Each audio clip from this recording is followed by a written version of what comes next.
સ્વાતંત્ર્ય પર્વ નિમિત્તે લીમખેડામાં ભવ્ય મશાલ યાત્રા, રાષ્ટ્રપ્રેમના ઘોષ અને દેશભક્તિના ગીતો સાથે નગર ભ્રમણ શ્રી રામ મંદિરથી પ્રસ્થાન કરી પ્રજ્ઞા હોલ ખાતે કરવામાં આવી યાત્રાની પૂર્ણાહુતિ. નમસ્કાર, સહજ જન સંદેશ સાથે હું છું ગોપાલ ભેસાણિયા. લીમખેડામાં 80મા સ્વાતંત્ર્ય પર્વની ઉજવણીના ભાગરૂપે લીમખેડામાં સ્વાતંત્ર્ય પર્વની પૂર્વ સંધ્યાએ ભવ્ય મશાલ યાત્રાનું આયોજન કરવામાં આવ્યું હતું. ગાયત્રી મંદિર લીમખેડા તાલુકા યુવા પ્રકોષ્ઠ અને ધર્મ રક્ષા સમિતિ લીમખેડા દ્વારા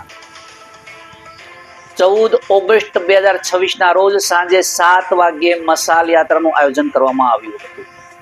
શ્રી રામજી મંદિર લીમખેડાથી મશાલ યાત્રાનો પ્રારંભ કરવામાં આવ્યો હતો અને મશાલ યાત્રા દરમિયાન મોટી સંખ્યામાં યુવાનો અને દેશભક્તો જોડાયા હતા.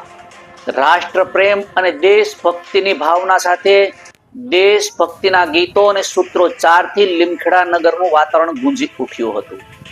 લીમખેડા આ યાત્રામાં લીમખેડા નગરના વિવિધ વિસ્તારમાંથી પસાર થઈ હતી અને હાથમાં પ્રજ્વલિત મશાલ સાથે દેશભક્તોના ઉત્સાહથી સમગ્ર નગર દેશભક્તિના રંગે રંગાયું હતું. મશાલ યાત્રાની પૂર્ણાહુતિમાં ભગવતી પ્રજ્ઞા હોલ લીમખેડા ખાતે કરવામાં આવી અને સ્વાતંત્ર્ય પર્વની પૂર્વ સંધ્યાએ યોજાયેલી આ મશાલ યાત્રા દ્વારા રાષ્ટ્રપ્રેમ, એકતા અને દેશભક્તિનો સંદેશ આપવામાં આવ્યો હતો. રિપોર્ટર યોગેશ દરજી, સહજ જન સંદેશ ન્યૂઝ, લીમખેડા.